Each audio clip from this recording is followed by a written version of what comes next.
Hi, I'm Heather with First Pioneers Federal Credit Union, and welcome to the Money Tips No One Told You podcast. Here at First Pioneers, we love helping you understand your finances better and giving you the tools you need to be financially successful. Here, we're going to talk about financial terminology, how different accounts work. We're going to share tips that make your financial life easier, and so much more. Are you ready to dive in? Today, we are delving into a topic that really hits close to home for many of us, and that's the potential pitfalls subscribing can have on your spending. It's a phenomenon that's becoming increasingly common in our consumer-driven world. But is it really helping or hurting our financial well-being? I'm going to be honest, there may be some hard questions you have to ask yourself today, some tough questions, but stay with me because I really believe that asking these questions and really knowing the answer will help you in the long run. Let's be honest, we live in an era where subscriptions are everywhere, from streaming services to monthly subscription boxes for everything imaginable. And yes, this trend has crept into our spending habits. Subscriptions may seem convenient and even fun, but let's take a closer look at some of the potential downfalls. One of the biggest downfalls of subscription spending is the potential for those costs to accumulate or sort of grow without you even realizing it. I mean, sure, each individual subscription might seem affordable, but then you start to add them all up. The streaming services, the beauty boxes, the meal kits. It's really easy to just overlook how much money is leaving your bank account each month. Those seemingly small expenses can start to sort of chip away at your financial goals, and you may not even realize that it's happening. Subscription services can also encourage impulsive spending. I mean, come on, be honest. The allure of receiving a surprise package every month can lead you to making purchases you might not have considered otherwise. I mean, the thing is in your hand now. I may as well keep it and just go ahead and purchase it, right? I mean, it's here. It's like giving in to that instant gratification itch, but on a regular basis. And this can be a slippery slope indeed, because impulsive spending can quickly just spiral out of control, and that can jeopardize your financial stability. And let's not forget the physical aspect of subscription spending, and that's the accumulation of stuff. How many of us have just too much stuff? Whether it's clothes or gadgets or toys or maybe even novelty items, subscription boxes can really contribute to the clutter that's in your living space. And clutter not only takes up valuable physical space, but it can clutter your mind and start to contribute to feelings of overwhelm. I mean, ask yourself, do you really need the monthly pet toys delivered? Do you really need that many? Or could you maybe pick up one toy when you go to do your grocery shopping, let's say? Or just stop by one of the pet stores while you're out on errands. And in that case, you're spending $10 versus maybe $30 a month for that subscription. And that's the same for baby toys for your child. Did you guys know there's subscription boxes that will send you toys for your child? How many toys do they really need? Do you really need a subscription box for that? Or could it be like what we suggested with the pet toys, that maybe when you're out shopping, maybe when you're buying groceries, you pick up a toy then and just one, and maybe it's just once in a while. Something to think about. Subscribing can also lead to a sense of detachment from your purchases. I had actually never thought of that before. When you're constantly receiving these items in the mail, or you're enjoying digital content without having to actively choose it, you might end up basically losing touch with the value of what you're getting. And that can lead to a mindset where you're no longer making conscious, deliberate choices about your spending. You're kind of on autopilot. And there are other places and ways that make shopping easy. You know what I'm talking about? There's a smile on their box when you get it delivered. And I swear, when I go a couple of days without getting a box, I think my mailman starts to wonder if I'm okay. But how easy is it to hit that submit button?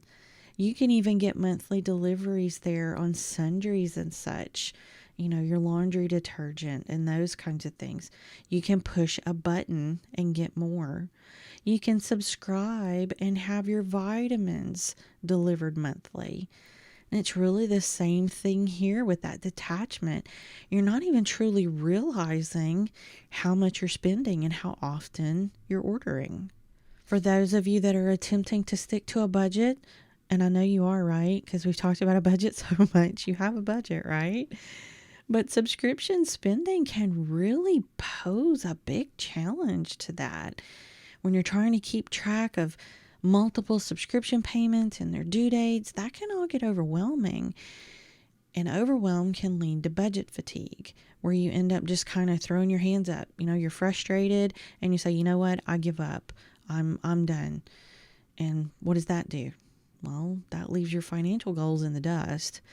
And remember our finances and mental health episode? This exact thing could contribute to your mental health issues as it relates to finances. Also, many subscription services require you to commit to a certain period of time, some kind of contract. And that can often be a year or even more. And at the time, the commitment may seem pretty harmless, at first. But life can be full of surprises. Circumstances change, financial priorities shift, and you might find yourself locked into payments for services that you no longer want or need. Or they may renew and you don't even really think about it. It's that auto renewal, and you just let those continue, and you may not even realize that you're still paying for them. And here's a big one for so many people. How often are you using food delivery services? Did you know that the cost of your food is actually higher for delivery than if you went to the restaurant and purchased it there? In many cases, that is how they price their food. So even if you're paying an annual fee for that, and that's another subscription, by the way, you're paying more for the food and you still have to tip the driver. So most likely you'll end up paying at least a third more for delivery of that meal than if you just went to pick it up yourself. A $20 fast food delivery probably becomes more like $40. And more expensive restaurants will cost even more. So even if you've paid the annual fee, it's still costing you so much more. But you know what may be the most significant pitfall of subscribing on your spending? Is that it can hinder your progress toward your larger financial goals. The down payment on a house that you wanted, paying off debt, building that emergency fund that we talk about, even vacations or things like getting married or starting a family. All this spending that you're doing can really impact your ability to reach those goals. And we've just talked about subscriptions today. We haven't even touched on how many other things you might be overspending on, which we'll do that in another episode. We'll talk about money management. But these are some of those hard questions I was talking about, the ones that you may need to ask. When you look at those subscription boxes, how many are really a need? Not a want, not a convenience. I said need. Because your needs have to come first. Then you can deal with your wants.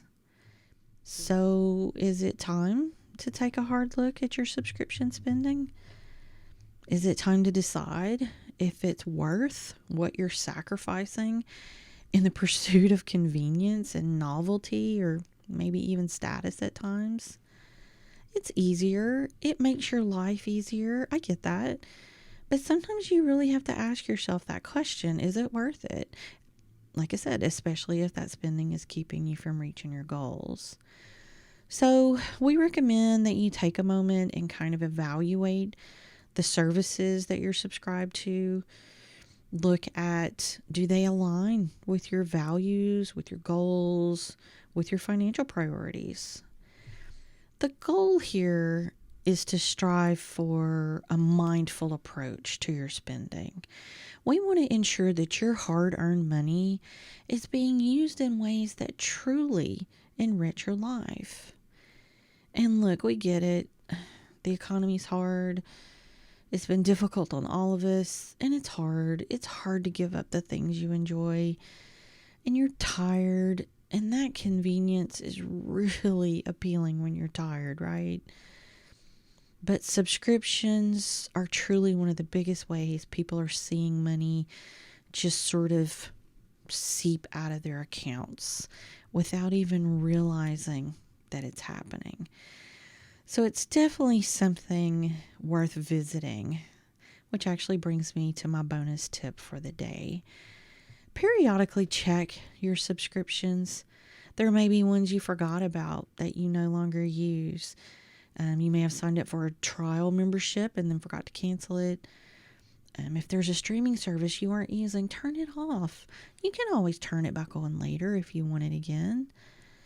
And a great way to do this is check your bank and credit card statements, see if there's charges for services that you no longer need, and then take care of getting them canceled.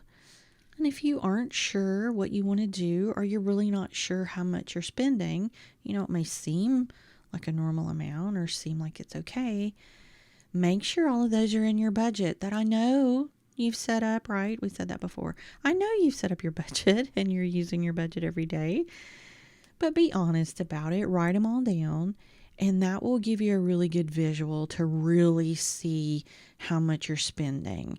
And that may make it a little easier to make some decisions on what maybe you need to get rid of and what you want to keep. The truth is, any little changes can add up to big differences in the long run and can make a difference in you reaching your financial goals and being financially secure. But remember, healthy finances are a marathon, not a sprint. So be patient with yourself as you go through this journey. Thank you so much for listening today. We hope you found this information helpful. And we'd love it if you'd give us a rating. And don't forget to favorite or subscribe to the show. There are several ways you can find us if you need further information or you need to speak with a financial counselor. You can visit us in person in Lafayette or New Iberia, Louisiana, or you can find us at firstpioneers.com.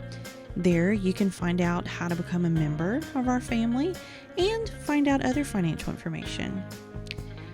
Be sure and check out the show notes for important links and other information. And as always, we're here to help in any way that we can. We hope you have a great day, and we'll see you next time.